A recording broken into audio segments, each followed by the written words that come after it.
Ils ont pissé la table de mariage. Ils ont fait top. Ils ont pissé la table de mariage. Jour de mariage. Les gens qui sont venus, des voitures qui ont garé. Des voitures qui ont garé. Hey! Les soeurs là, c'est rien dit. Mais tous ces voitures viennent où? Dans notre église, ils ont dit oui. Il y a un monsieur qui s'est marié. Celui-là, il connaît là où? Ils ont fini de faire mariage. Satisfaction sont allés à la maison. Et la soeur ne connaissait pas celui. Il a envoyé chez. Ils sont rentrés dans la maison. Elle était dépassée. Arrivé dans la chambre, il l'a fait asseoir. Et lui a regardé toute l'histoire. Elle dit, mais toi, tu es violent. Mais toi, tu es mauvais, hein? Si je ne sais pas qu'il y a la cette grâce pour ça. Voilà pourquoi il est bon de marcher par le Saint-Esprit. Il est bon d'être spirituel, non pas charnel. Et maintenant, il dit qu'on va faire quelque chose. Je vais donner une belle leçon à nos soeurs. Il faut préparer un bon repas. Elles seront nos invités demain. Elle le dit. Donc, il allait voir les soeurs qui l'ont refoulé là. Il dit, bon, mes soeurs, comme on s'est mariés, et puis bon, vous sentez très bien, puis moi je vous aime, hein, malgré que Dieu n'a pas voulu qu'on se marie. Hein, mais, mon épouse là, elle a fait un bon repas, je veux qu'on mange à table aujourd'hui. Elle se regarde, la curiosité, alors on va où ils habitent. On a vu mariage. Souvent les gens prennent des pareils pour faire mariage. Ils ont pris des pareils pour faire mariage, donc ils ont eu de l'argent. Mais mariage, ils disent, on va où ils dorment. Quelle incrédulité même. Priez Dieu quand même. Et quand ils ont fait des vertus, voilà la voiture qui vient, garder pour les prendre. Ça c'est rien. Et le chauffeur dit, patron, je suis arrivé. Patron, lui il est patron d'où? Alors on va ça aussi. Ils sont montés dans la voiture. Il dépasse à Gabé, il dépasse chose, comment dire, plateau. Ils savent, il dépasse Benjamin, ils savent. À la Riviera, une grosse maison qui place. Portail ouvre. Patron est venu, patron. Lui le patron. Il rentre. Il voit la soeur, elle les accueille très bien. On dit c'est vraiment patron. Hein. 2 salons. Maison climatisée, salon climatisé. 2 salons. Dieu carolé. On essaie à manger, on peut les manger très bien. Il dit à l'un de ses serviteurs, il dit, envoie les cadeaux qui sont dans le tiroir, il envoie des cadeaux. Il dit, mes soeurs, je vous remercie, vous avez vraiment bien fait d'accepter notre invitation. Mais je vais vous dire une chose. Et il est là toute l'histoire. Et moi, je me suis dit que je suis directeur de société. Il a donné sa carte, il a montré. Quelle a montré sa carte là? La première, la poussière grise.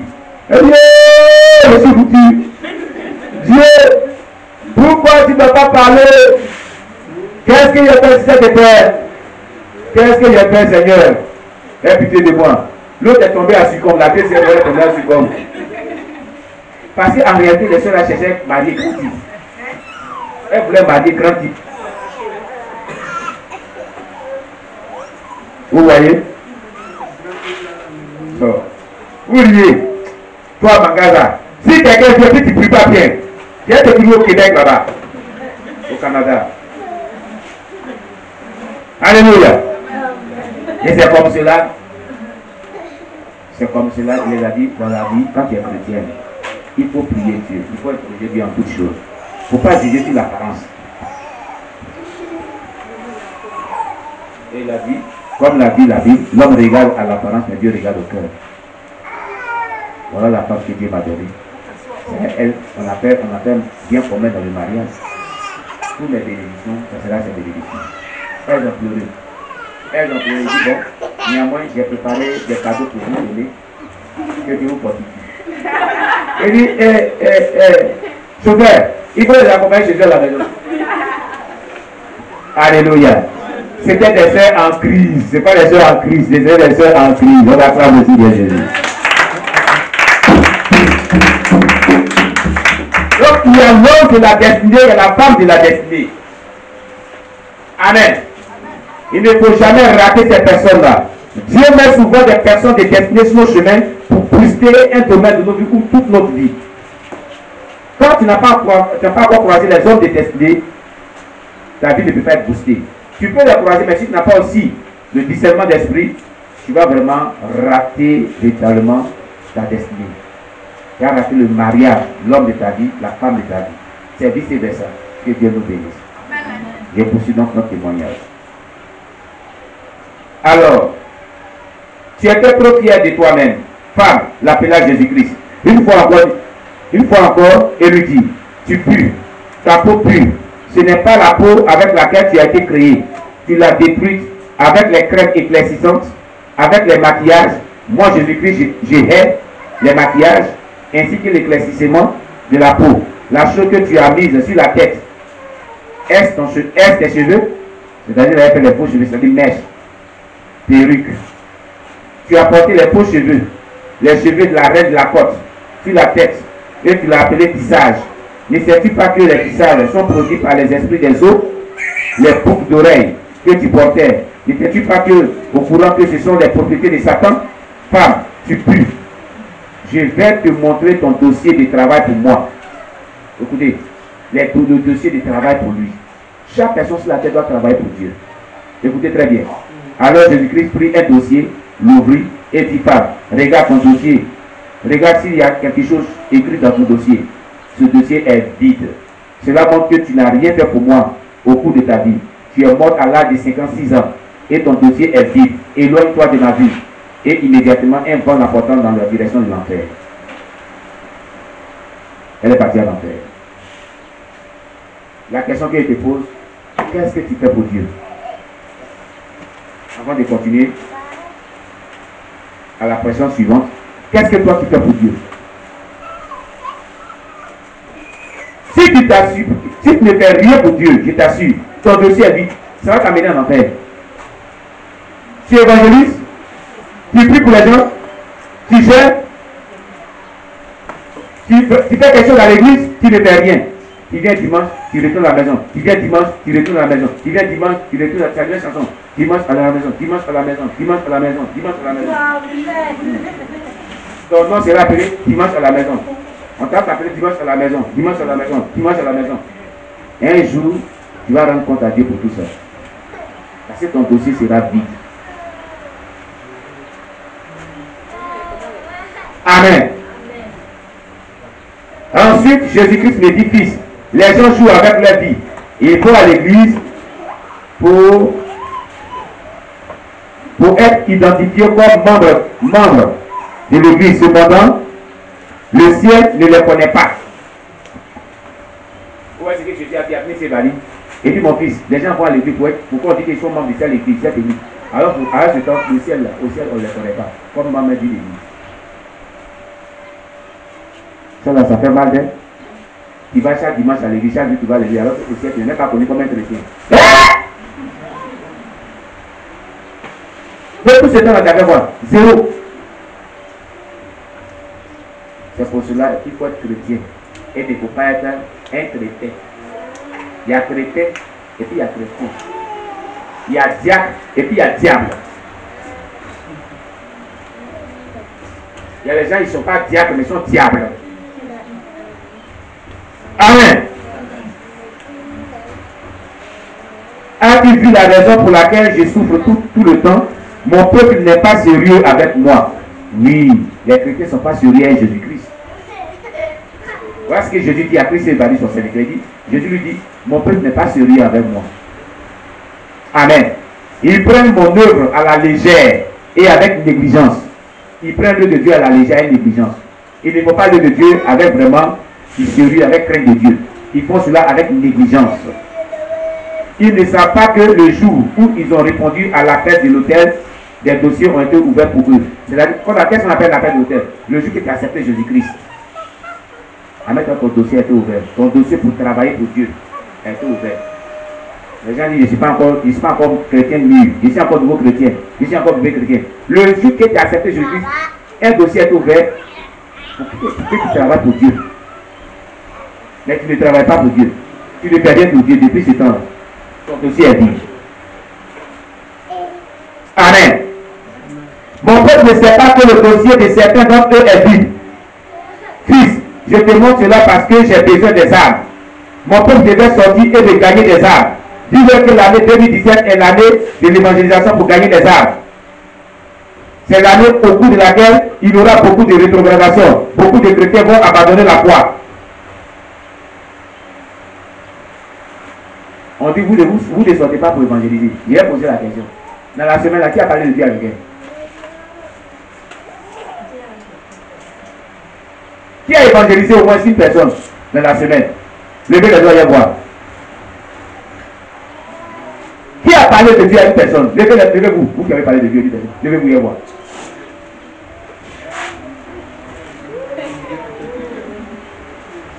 Ouah, je dis, ah, au secours. Attends, il va compter. 1, 2, 3, 4, 5 personnes. Et pour les beaucoup, on a ce matin-là. Vous l'avez, non? Asseyez-vous. 5 personnes. Et on est beaucoup ce matin. Hein? Regardez. Attendez, vous allez les voir. On va reprendre le cahier de dénombrement pour faire le rapport.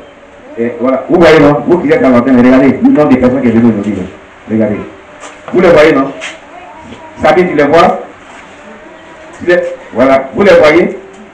Lucrèce, tu les vois? Voilà. Parmi tous ceux-là. Joanna, tu les vois, non? Parmi tous ceux-là, il y a 5 personnes qui sont levées qui ont parlé de Dieu. Qui ont évangélisé. 5 personnes. Tout le reste ne peut pas parler de Dieu à l'année prochaine. Et Jésus dit ici, mon peuple, hein, il dit ici, mon peuple ne sait pas que le dossier de certains d'entre eux est vide. Je te montre cela parce que j'ai besoin des âmes. Mon peuple devait sortir et de gagner des âmes. Dis-leur que l'année 2017 est l'année d'évangélisation pour gagner les âmes. C'est l'année au cours de laquelle il y aura beaucoup de rétrogradation, beaucoup de chrétiens vont abandonner la foi. Alléluia. C'est que Christ est banni dit que mon peuple n'évangélise pas là. Est-ce que c'est faux?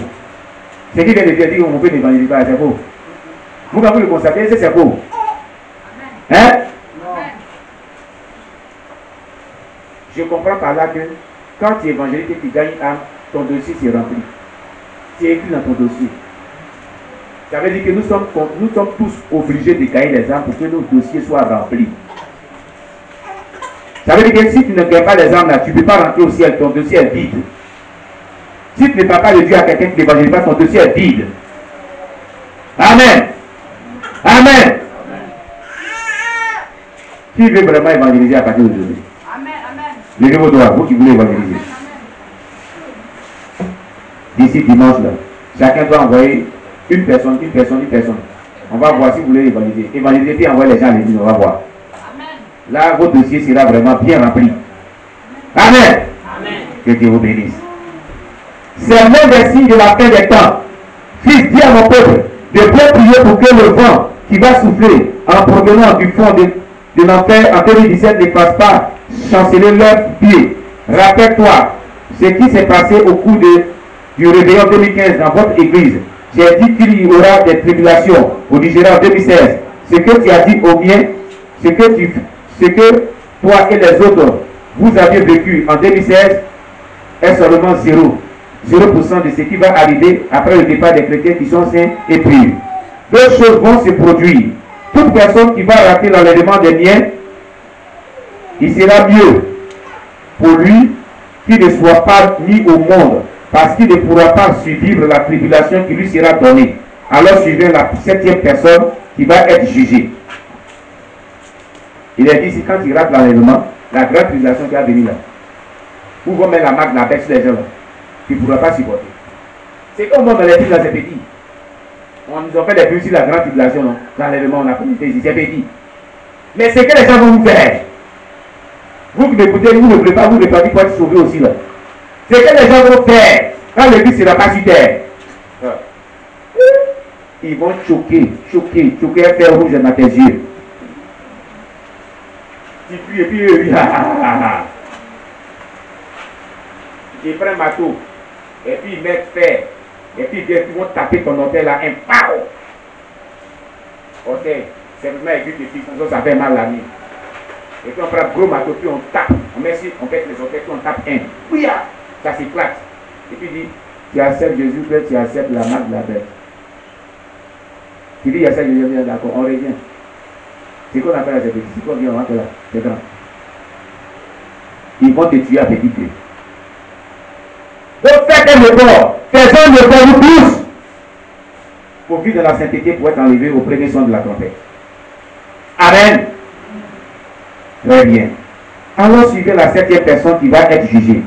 Je suivais son jugement. Quand il s'était devant le tribunal, l'ange qui cherchait les noms dans le livre de vie l'ouvrit et ne trouva pas le nom de cette personne dans le livre de vie. C'était un homme qui a vécu dans la partie nord du Nigeria. Ah non, non, il y a personne, je crois. Amen. Oui. C'est monsieur là. Oh, alléluia. L'homme qui a régné Jésus. Amen.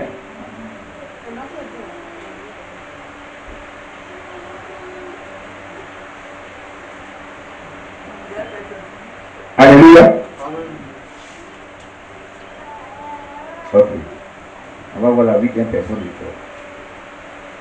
Parce que là, ah oui, c'est vrai. C'est moi qui a commencé en arrière. Personne avait déjà mentionné ça dans le temps. Voilà. Ensuite, il vient la 8e personne. Amen. Voilà. Donc, pour ceux qui nous suivent à l'antenne, je crois qu'on a bien la 7e personne, tout ça c'est bien sur la chaîne.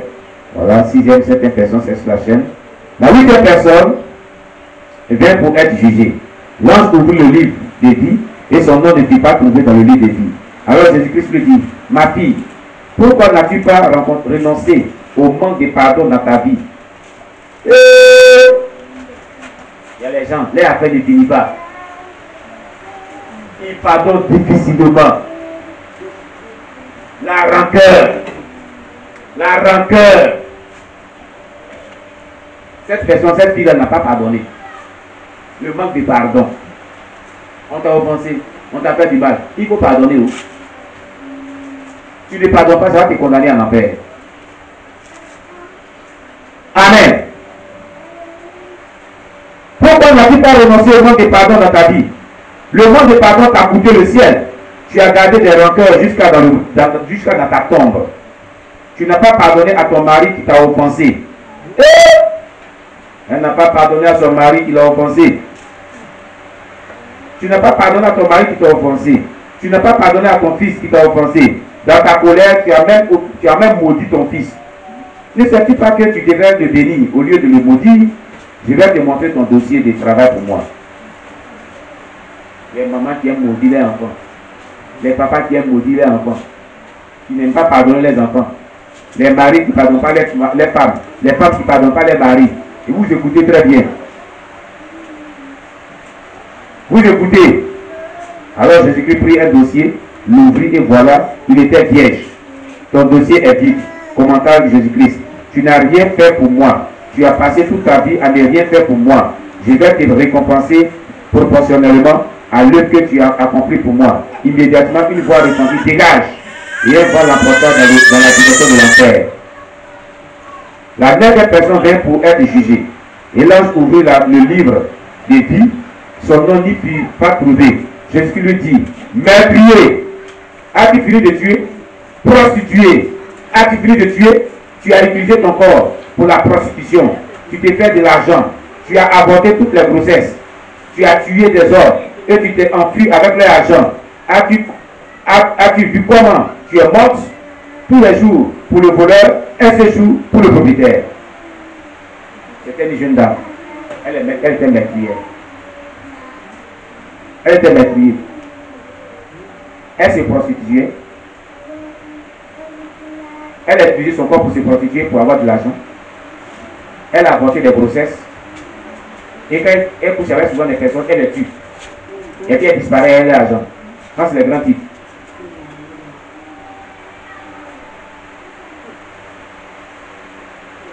Toujours pour le voleur, un jour pour le propriétaire. Tu as été créé pour être célèbre, mais tu as gaspillé ton destin dans la prostitution. Le sang des enfants que tu as avorté crie vengeance contre toi. Tu iras en enfer et un vent l'apportant dans la direction de l'enfer. Écoutez-moi, vous qui m'écoutez. L'avortement là. Vous savez l'avortement? quand tu utilises tous les méthodes contraceptives, tu utilises capote, tu utilises pilule, tu utilises stérilet, tu utilises quoi encore? En tout cas, toute méthode de contraception, c'est de l'avortement. C'est les êtres humains que tu tues. Tu es en train de tuer les êtres humains. Ah, c'est pas les êtres humains que tu tues. Les produits là, tout ça, ça tue les êtres humains, non? Tu empêches les gens de venir sur la terre. Tu empêches les gens de venir sur la terre. Ces enfants qui étaient empêchés de venir sur la terre, ils t'attendent au ciel là-bas. Ceux qui ont écouté le témoignage de maman Siézi là, elle dit au ciel. Quand Dieu l'a levé, la maman là, elle a connu le ciel, donc elle est venue, elle était assise ici à Soubré. On l'a invité pour rendre son témoignage ici. Elle dit qu'elle ne payait pas les dîmes. Elle refusait de payer les dîmes. Son témoignage là, vous qui ne payez pas les dîmes là. Elle a dit, les dîmes là sont pour les pasteurs, puis on dit que c'est pour Dieu. C'est les pasteurs qui payent la dîme. Là, on voit Dieu pour prendre dîme. Et puis on dit que c'est Dieu qui prend. Donc il ne paye pas dîme. Donc un jour, elle a demandé à un ancien de l'église, c'était l'église Séma, pour m'expliquer ce que c'est que la divinité, que moi je ne connais pas. Donc elle est quittée devant lui, elle est partie à la maison, elle s'est mise à genoux le soir, avant de dormir, elle dit Seigneur, c'est vrai, les gens peuvent dire, il ne paye pas dîme, mais moi je ne paye. Mais parle-moi, qu'est-ce que c'est qu'une dîme? Explique-moi dîme, ce que c'est. Elle dort, il y a 3 anges. Pourquoi 2 anges et 3 ans après, ils ne se souviennent plus bien, ils sont descendus dans sa maison. Ils l'ont tapé, dit, alors, c'est toi, quand ils l'ont tapé, son âme est sortie de son corps. Et son âme était laquelle a vu son corps. Elle dit, j'ai vu mon corps. Et les anges lui ont dit, c'est toi qui demandes, on n'a pas t'expliqué ce que c'est que dit non. Elle dit, bon, suis-nous. Ils sont passés au travers de la nuit, ils sont montés au ciel. Arrivés au ciel, elle dit, ils sont montés, ils descendent, ils montent, ils descendent, ils montent, ils descendent, comme si c'était des escaliers. Mais vraiment, les vêtements étaient changés en blanc. Et arrivée dans un endroit, elle a vu des bébés.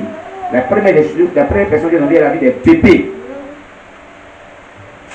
Et puis, parmi ces personnes-là, parmi ces anges-là, un a dit, tu vois ces bébés-là? Elle dit oui. Ces bébés-là tenaient des choses dans les mains. Ils regardent dans les mains. D'autres, le médicament ou le produit que les gens ont pris pour l'avorter, là, c'est ça, il tient dans sa main. Il tient cela dans sa main. C'est pas ce qu'elle avait dit. On a assisté au témoignage. Maintenant, s'ils sont là et ils t'attendent, toi tu l'as voté avec ça là. Si tu ne te répands pas, si tu ne te convertis pas, tu ne demandes pas pardon à Dieu, ils sont là, ils t'attendent. Quand tu meurs, arrivé, ils descendent et puis, c'est Dieu qui a pris pour les avorter là. Et tu dis, tiens, tu mets ça dans ta main. Si c'est pilule, si c'est capote, c'est réservatif, si c'est stérilé, ils prennent et ils te donnent. Quand ils te donnent, eux, ils montent au ciel. Ils retournent dans le ciel où ils sont quittés. Et toi, ils descendent en enfer.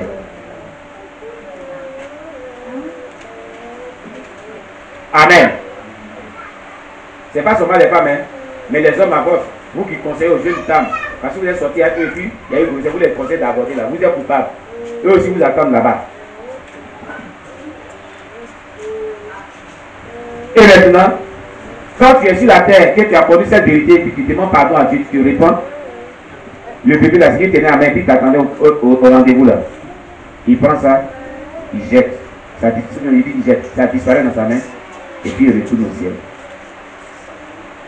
Mais si tu n'es pas confessé, tu n'es pas repenti sincèrement, et que Dieu ne t'a pas pardonné, c'est dans sa main, ça t'attend. Pour plus de détails, allez sur nos chaînes, et puis, cherchez le témoignage, nos chaînes YouTube, cherchez le témoignage Ciel et l'enfer de Maman Sié. Maman Sié, et vous allez voir tous les détails, tout le témoignage est là. Elle a dit beaucoup de choses dans son témoignage. Et Dieu lui a montré. Dieu nous bénisse. Amen. Alors, cette femme-là, qui tuait les gens, elle était créée pour être célèbre. Dieu voulait la rendre célèbre sur la terre. Mais elle a gaspillé sa destinée pour la prostitution. Et toi, tu te prostitues. La prostitution, ce n'est pas seulement aller coucher avec quelqu'un dans les hôtels. Vous avez la prostitution, vous connaissez la prostitution? Hein? Je vais vous expliquer la prostitution. La profondeur de la prostitution. Je suis à regarder un jour. Ils ont envoyé quelqu'un, ils ont envoyé une femme à Jésus-Christ un jour. Et lui on dit, maître, il est écrit que quand une femme commet l'adultère, on doit la lapider. Et quand quelqu'un doit commettre l'adultère avec quelqu'un, on doit la lapider jusqu'à la mort. Il dit, moi je ne dis pas ça seulement. Mais si quelqu'un regarde seulement la femme de son prochain et la convoit dans son cœur, il a commis à elle un adultère. Vous avez tout appris cette parole de Jésus, non? Hein? Ma fille, il faut te lever. Lève-toi. Oui, viens ici. Viens devant ici. Tout toi, tu regardes la caméra. Tout toi. Est-ce qu'on peut convoiter celle-là? De toute façon, la vie, on peut la convoiter. On peut la convoiter? Non. Hein? D'accord. Va t'asseoir. Supposons qu'elle ait porté robe mini, mini-jupe, Spencer, crayon dans cheveux, tout ça. Alléluia. Est-ce qu'on ne pourrait pas la convoiter? On ne peut pas la convoiter. Donc, quand vous habillez et ce n'est pas de manière distante que vous êtes séduisant, les gens vous convoitent, les gens commettent un adultère dans leur cœur avec vous. Ce n'est pas une seule personne. Toute la journée, tous ceux qui vont vous regarder, qui vont convoiter dans leur cœur, comme l'a dit Jésus-Christ, ils commettent un adultère, qui devient une prostituée. Par exemple, le fait de la prostitution, c'est de toucher plusieurs personnes. Plusieurs personnes vont commettre un adultère dans leur cœur avec toi, c'est comme une prostitution, qui devient une prostituée. Et tu amènes les gens en enfer. Mais les gens que tu amènes en enfer là, tu vas les rejoindre là-bas, c'est toi de les envoyer en enfer, si tu ne les réponds pas. Amen. Amen. C'est pour ça que j'ai dit merci à Dieu. Et j'ai prié Dieu que Dieu bénisse cette personne-là qui nous envoie de l'argent pour payer des vêtements de sainteté pour les gens. Aujourd'hui, les gens s'habillent de manière décente. Amen. La 10e personne vient pour être jugée. C'était une femme blanche. Une femme blanche. Elle semblait apeurée. L'ange qui cherchait les noms dans le livre de vie ne trouva pas son nom. Jésus-Christ lui dit, Maureen, pardon, tu as tronqué ma parole et tu as enseigné de l'hérésie. C'était une femme pasteur. Elle a tronqué la parole de Dieu et elle a enseigné de l'hérésie. Tu n'as jamais appelé un péché par son nom. Tu as prêché en poussant les gens que ce qui est mauvais est bien. Ils ont continué par pécher. Comme résultat, l'esprit de Jézabel a intégré les jeunes et ils te voyaient comme étant une modèle. Tu es séparé de moi pour toujours. Tu vas passer ton éternité en enfer et elles vont la porter en enfer. Amen. Je vais marquer une pause là pour bien parler à nos frères qui sont dans le dépouillement et ceux qui ne sont pas dans le dépouillement qui disent sont pasteurs. Qui disent eux ils interprètent la Bible jusqu'à quand ils parlent. Que la femme ne doit pas enseigner. Que la Paul a dit la femme ne doit pas enseigner.